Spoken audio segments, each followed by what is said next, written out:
내가 잘났다고 생각하는 사람들은 여기서 실패합니다. 안녕하십니까, 반갑습니다. 증시각도기 곽상준입니다. 이 강의를 들으신 분들은 성공할 확률이 굉장히 높아지신 거예요.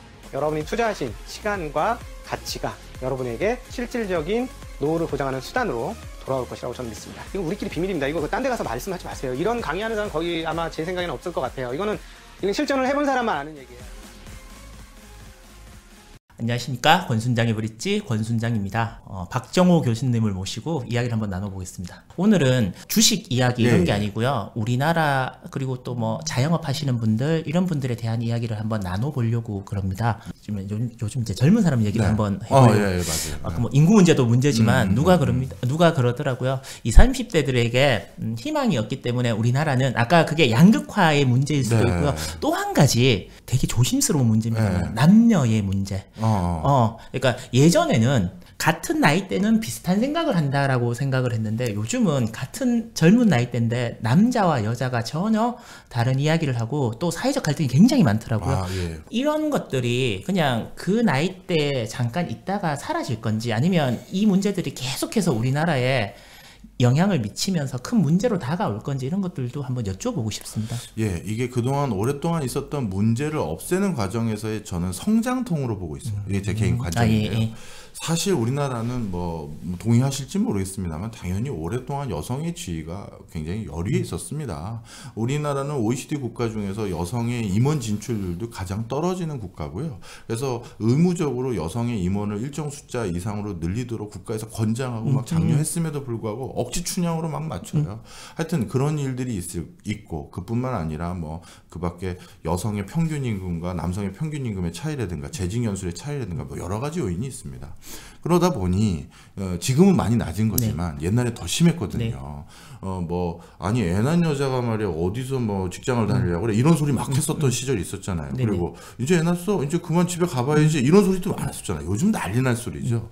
자, 그런데 이 기울어진 또 다른 형태의 성별 간의 운동장, 이거를 많이 이제 정부에서 여가부를 비롯해서 이렇게 해서 올려오고 있었잖아요. 그래서 비례대표도 짝수는 무조건 여성 놓고 이렇게 해서 하다 보니까 이제는 이제 어느 정도 이제 제도적으로나 사회적인 기회를 준다는 요인에선 상당히 많이 올라와 있어요. 그런데 그러다 보니 남성들 입장에선 야, 우리도 진짜 너무 먹고 살기가 힘든 상황인데 이렇게 강제 배당을 꼭 해야 됩니까? 난 이제 이 상황엔 동의할 수가 없습니다. 이런 상황이 이제 딱 여기까지가 온 거죠. 그러면 이제 이 다음 단계는 뭐냐? 그러니까. 아마 많은 나라들은 여군이라는 게 있잖아요. 그래서 언젠가는 여성도 사회 진출이 남성처럼 원활해질 그 즈음과 동시에 그럼 우리도 책임도 다하겠다라는 시점이 올 거예요. 그거는 뭐 전 세계적인 흐름이니까요.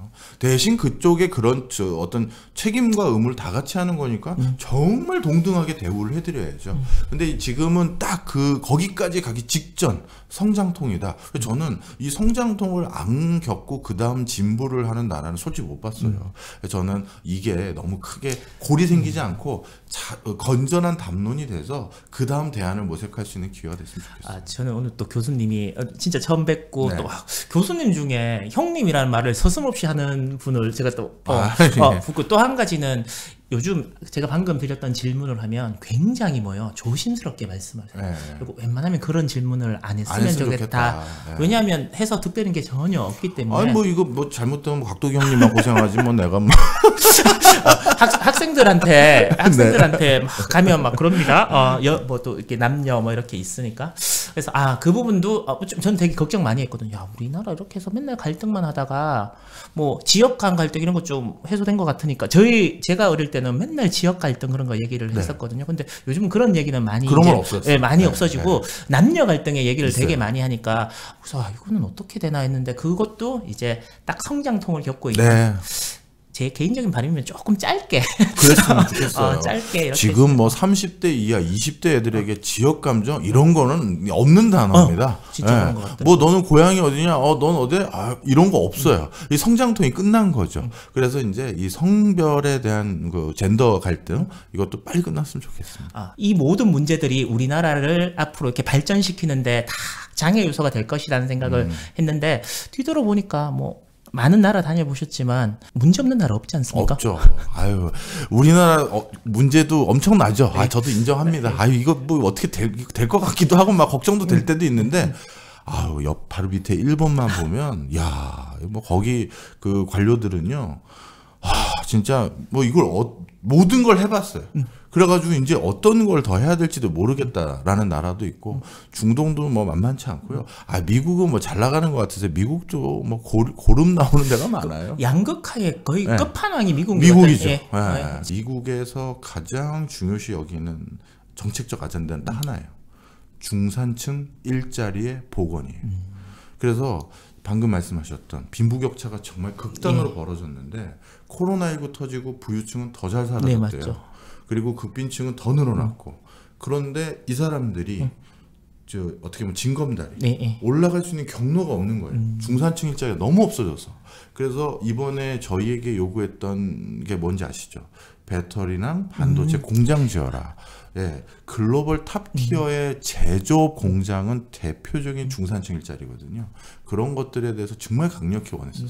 저희도 뉴스를 보면 이런 거죠. 만약에 삼성이 반도체 공장 지으면 그 어쨌든 인당소득 6만 불이 넘는 나라에서 과연 할 수 있을까? 아, 삼성은 짐이다. 이런 식의 우리나라 입장에서는 네. 이제 그렇게 보는데 미국의 입장에서는 네. 어찌됐든 그 사람들을 일할 수 있게끔 그렇죠. 만들어주고 예를 들어서 뭐 그 물가가 올라가고 근데 다 떠나서 미국을 가만히 보면 결국 고용인 것 같아요. 사람들의 일자리 이렇게 얘기만 하는 것 같고 우리나라도 많은 문제가 있지만 그까지는 안 갔으면 좋겠다라는 생각을 많이 해요. 그러니까 청년들이 지금 취업이 잘 안 된다라는 얘기를 많이 하면서도 그래도 뭐요 하려고 하잖아요. 저는 굉장히 제가 장사를 이제 해서 그런지 그 공무원 한 2, 3년 하다가 안 되면 그만두고 뭐 장사를 하던 뭐 아니면 뭐 중소기업에도 가고 그래야지 젊은 나이에 너무 저기에만 신경을 쓰지 않나 예. 이런 생각을 했었거든요. 좀 나쁘게 봤다고 얘기할 수 있죠. 근데 요즘 들어서는 다른 나라를 이렇게 쭉 공부를 해보니까 아예 그런 생각을 안 하는 나라. 맞아요. 뭐 취직을 해야 되겠다. 맞아요. 내가 돈을 벌어야 되겠다는 네. 생각을 안 하고 그냥 뭐 대충 살지 뭐. 라고 하는데 우리나라는 아직까지 뭐요? 내가 어떻게 해서라도 뭔가 이루어내겠다라는 젊은이들이 굉장히 많은 것 같더라고요. 그럼요. 저는 그런 차원에서 가장 훌륭한 진짜 청년들 한국에 많다고 생각해요. 전체적인 또 사회 문화도 정말 열심히 사는 것 같아요. 우린 좀 덜 열심히 살아도 돼. 이제 좀 아이고 너무 열심히들 사셔. 제가 예전에 재밌는 얘기 들었는데 주한미군 그 예. 사령관이 한국은 주한미군 철수하면 안 된다. 예. 그러면서 그 근거로 들은 게 우리나라에 가만히 있으면 여름에는 한 40도까지 올라가고 겨울은 한 30도까지 내려가서 기온이 한 70도가 차이가 나는데 그렇죠. 전 세계에 가만히 앉아서 이렇게 많은 기후를 다 겪을 수 있는 나라가 이 나라밖에 없다. 그렇네요. 그래서 주한미군은 여기에 있어야 된다. 훈련 비용이 너무 싸다. 이런 얘기를 듣고 제가 이게 좋은 거야 나쁜 거야 이런 얘기를 했는데 제가 그만큼 뭐요? 괜히 살기 되게 힘든 나라죠. 맞아요. 예. 날씨나 기후 환경 이런 것들이 다른 나라에 비해서는 썩 그렇게 좋아 보이는 것 같지는 않더라고요. 날씨는 진짜 사계절 있는 게 예전에는 경제적으로는 코스트를 높였거든요. 난방장치뿐만 아니라 냉방장치도 있어야 되잖아요.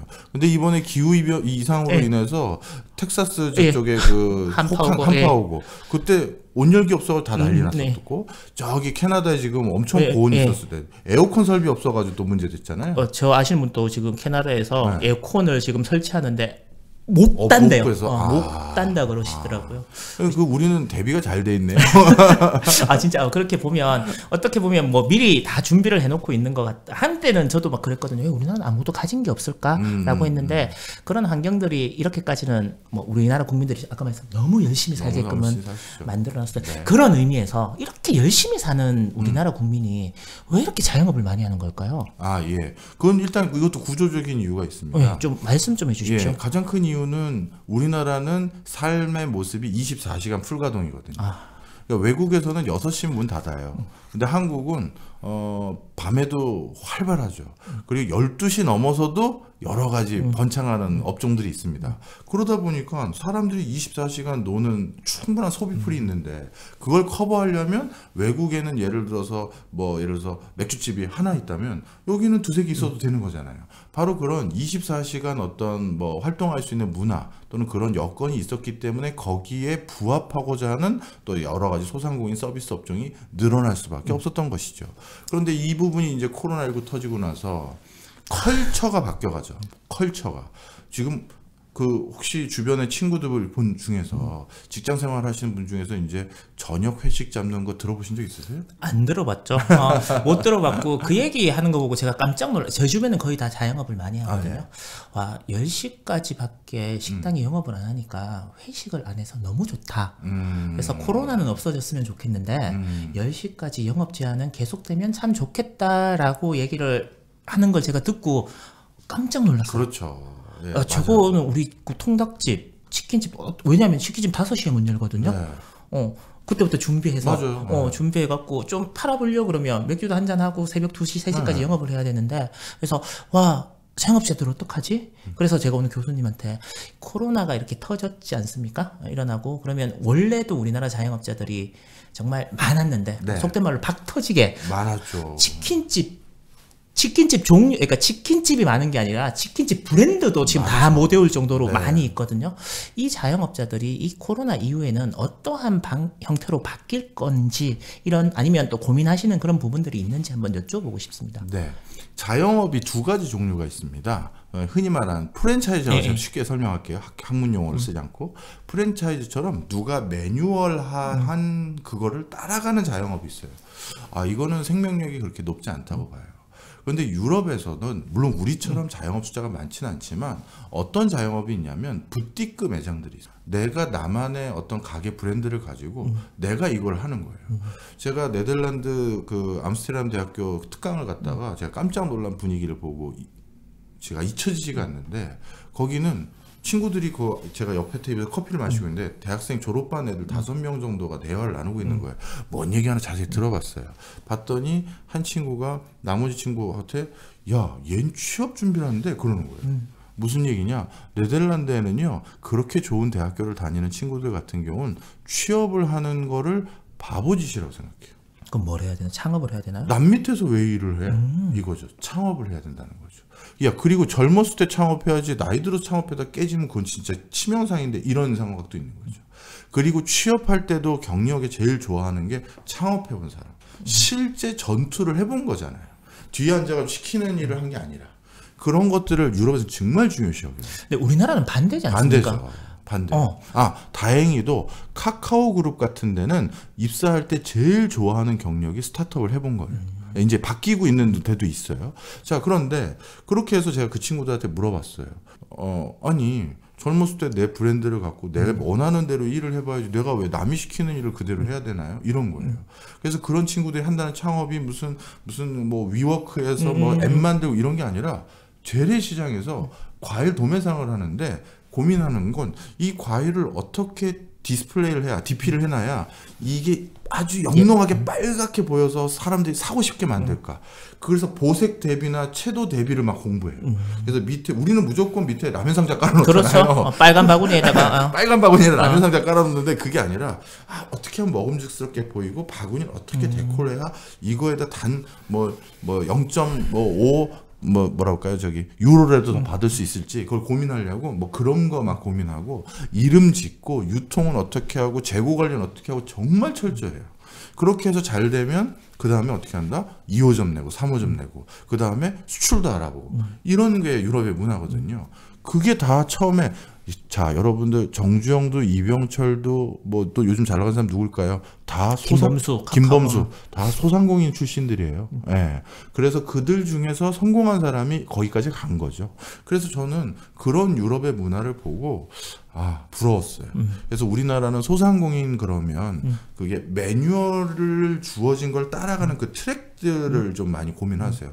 편의점, 그다음에 제과, 빵집, 그다음 치킨집, 또 그다음에 죽집. 죽집. 더 다 아시네. 역시. 자, 본죽 만든 사람도 누굽니까? 본인이 갑자기 회사 잘리고 와이프한테 얘기도 못했어요. 그래서 매일 양복 입고 나왔잖아요. 그러다가 양복 입고 나와가지고 어디서 허드렛 일 하다가 와이프한테 걸렸죠. 사모님께. 예. 그리고 나서 그때 모든 게 다 밝혀져서 그럼 우리 진짜 제대로 해보자. 그러면 죽을 프랜차이즈로 할 생각은 그 사람 처음 한 거잖아요. 그런 거예요. 제가 얘기 드린 게. 그래서 그 어려운 거 압니다. 남이 이거 조리해가지고 다 패키징해서 아침마다 드릴 테니까 이렇게 만드시면 돼요. 얼마나 쉬워요. 얼마나 쉽다는 건 남들도 하기도 쉬운 겁니다. 그래서 나만의 소상공인으로 경쟁력을 가져보세요. 우리 선생님처럼. 저 죽집 찾아볼까 고민 중이었는데. 근데 현실적으로 지금 프랜차이즈를 하고 계시는 분들 굉장히 많지 많죠. 않습니까? 뭐 예를 들어서 이런 거죠. 뭐 그냥 흔하게 하는 교촌을 할까 BBQ를 할까 BHC를 할까 이런 것들을 이제 고민을 많이 하신단 말이에요. 또 이미 하고 계시는 분들 있고요.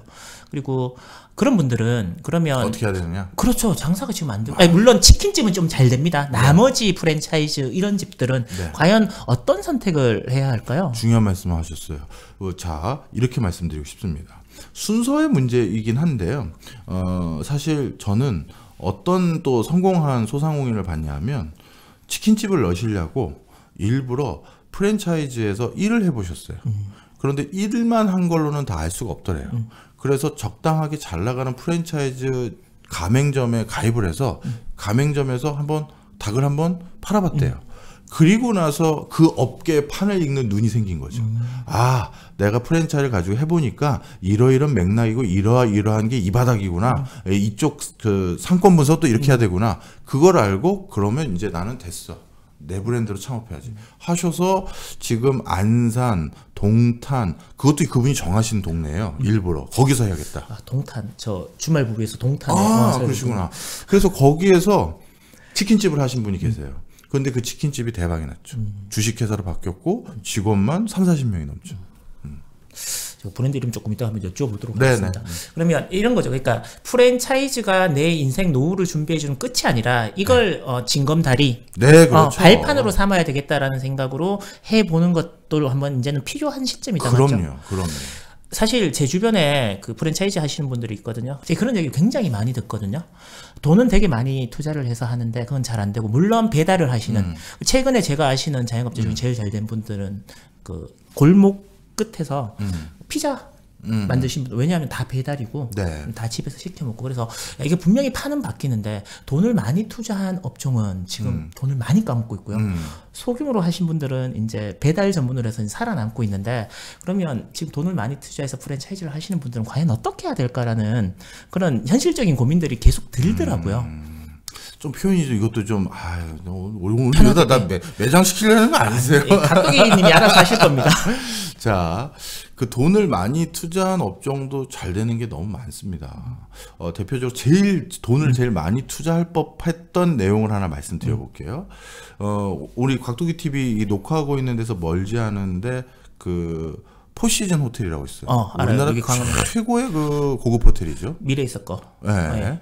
그 포시즌 호텔 지하에 바가 있는데 가보셨어요? 아니요, 거기 그 뷔페집만 가봤습니다. 밑에 이렇게 보이더라고요. 근데 바 있는 것도 아시죠? 예, 보긴 봤습니다. 근데 그 바가 굉장히 독특한 컨셉의 바인 거 아세요? 아니, 들어가 보지 못하고. 그게 옛날에 그 금주령 시대, 대공황 그 전후할 그쯤에 금주령 시대에 많은 금융맨들이나 비즈니스맨들이 몰래 밀주를 마시러 찾아가는 그 바의 컨셉을 만든 거예요.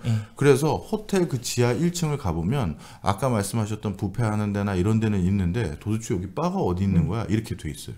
그런데 계단 뒤에 문 표시도 안 돼 있는데 문이 하나 있어요. 그 문을 열고 들어가면 진짜 1930년대 미국의 밀주시대 그 어떤 바의 분위기로 딱 그 연출을 해놨거든요. 그리고 그런 데는 당연히 고객들이 자기들 개인정보가 나가면 안 되니까 옛날 진짜 밀주령 시대 때는 예약 안 했거든요. 네. 그래서 그 바는 예약을 안 받아요. 컨셉이 확실하네요. 확실해요. 그리고 그 거기 바를 가보신 분은 아시지만 정말 돈을 흔히 속된 말로 발랐어요. 그런데 자리가 모자라요. 이 어려운 시점에. 자, 그래서 돈을 더 바르라는 얘기, 그게 아니라는 얘기 아시죠? 자, 그냥 옆에 있었던 깐풍기집과 내 깐풍기집이 뭐가 다른데 스스로 자문하셔야 돼요. 이 돈을 써서 내가 무슨 차별점을 만들어낸 건데 이걸 답을 가지고 계셔야 돼요. 그러지 않고서는 조심하셔야 됩니다. 근데 정말 현실적인 말씀이신 것 같아요. 저희들이 주식 투자를 할 때 어떤 한 기업을 놓고 정말 돈을 벌까, 저 기업과 이 기업은 뭐가 다르고 나는 왜 여기를 투자할까, 이런 고민을 되게 많이 하는데 제가 제 주변에 이제 하시는 분이 이제 뭐 치킨집을 만약에 하신다고 물어봐요. 교촌이냐 BBQ냐 BHC냐 뭐 우리나라 1, 2, 3등 업체니까 그러면 그걸 고민을 하세요. 네. 그걸 고민을. 근데 교촌은 잘 안 돼. 그러니까 고민하시는 게 다른 것 같아요. 내가 어떤 프랜차이즈를 해야 될까? 교촌은 안 내준대. 그럼 BHC를 할까? 뭐 BBQ를 할까? 이런 고민을 하시지. 방금 하신 말씀처럼 다른 고민들 제가 그래서 오죽하면 차라리 국수집을 해라. 그렇네. 국수집을 하면 그건 없다. 뭐 조주독감이 와서 뭐 닭이 안 팔린다거나 뭐 돼지 열병이 와서 뭐 돼지고기 안 먹 이런 건 없으니까 차라리 그게 낫지 않겠느냐라는 얘기를 이렇게 하거든요. 제가 왜 이런 말씀을 여기 계시는 분하고 계속 드리냐면 여기 보시는 분 직장 생활을 하시는 분도 계시겠지만 커피숍을 하시거나 이러신 분들이 너무 힘들어요. 그리고 수도권은 이제 조만간 뭐예요? 6시 넘으면 두 명밖에 못 간다라고 그러지 않습니까? 그러면 살아남을 방법이 없어서 그래서 너무 안타까워서 제가 교수님께 한번 여쭈어봤습니다. 저도 마지막으로 이 얘기하고 그럼 이제 저희도 마무리를 해야 될 것 같은데, 자 저는 이 얘기를 학생들에게 졸업을 앞둔 학생들에게는 제일 많이 해줘요. 뭐냐면 너희들 요즘은 옛날처럼 취업도 많이 안 돼가지고 그건 더 마음 아픈데 그래도 저희 학교 같은 경우는 취업은 다 시켜요. 대기업이 아닌 경우도 있어서 그렇지만 그래서 취업을 시키고 그랬었는데 요즘 그러진 못했지만 하여튼 옛날 취업 시키고 나서 너희들 우리 모두 잠재적 예비 창업자다. 니네가 지금 다니는 그 회사들 60까지 절대 못 다닌다. 그리고 우리는 100세 시대를 살고 있다. 반만 회사 생활을 할 수가 있다. 그리고 얼마 전에 통계 나왔던데 이제 130세까지 살 확률이 뭐 13%까지 나온다고 하더라고요. 자, 그러면 남은 그 나이 많이 들어서 그 50대 이후부터 그때도 남 밑에서 일을 해야 될까요, 우리가? 아니라고 생각하는데 저는. 그렇죠. 아니 하고 싶어도 안 시켜줄 것 같아요. 그럴 가능성도 있죠. 맞아요. 그게 더 높겠네. 자, 그러면 우리 모두 잠재적 예비 창업자입니다. 그러면 창업을 준비하기 제일 좋은 시점은 지금 다른 무언가를 하고 있을 때, 그게 직장 생활이든 뭐든 간에 그때 내 다음번 내 인생의 커리어 패스를 준비하는 최적의 시기는 그때예요. 그러면 지금 MZ 세대라고 하는 그 세대들이 하는 생각이 많네요. 직장은 그러니까 그런 거? 요즘 그런 거 되게 많잖아요. 뭐 기성세대와 이렇게 차이 뭐 이런 것들이 있는데 그러니까 그걸 꼭 뭐 현실적일 수도 있겠다라는 생각을 이렇게 한번 해보게 됐습니다. 더 궁금하고 어떤 걸 여쭤보더라도 막 이렇게 고민하고 계셨던 부분들에 대해서 정말 학자의 소신으로서 이렇게 말씀을 해주셔서 너무 감사하고 혹시 오늘 또 귀에 좀 언짢은 얘기가 있어도 이해해 주십시오. 지금 슈카랑 약속이 되어져 있답니다. 그래서 이제 보내드려야 될 것 같은데 다음번에 꼭 한번 또 모시도록 하겠습니다. 알겠습니다. 곽도기 TV 사랑해 주십시오. 파이팅. 경제 맛집 박정호 TV도 감사합니다. 파이팅입니다. 감사합니다. 고맙습니다.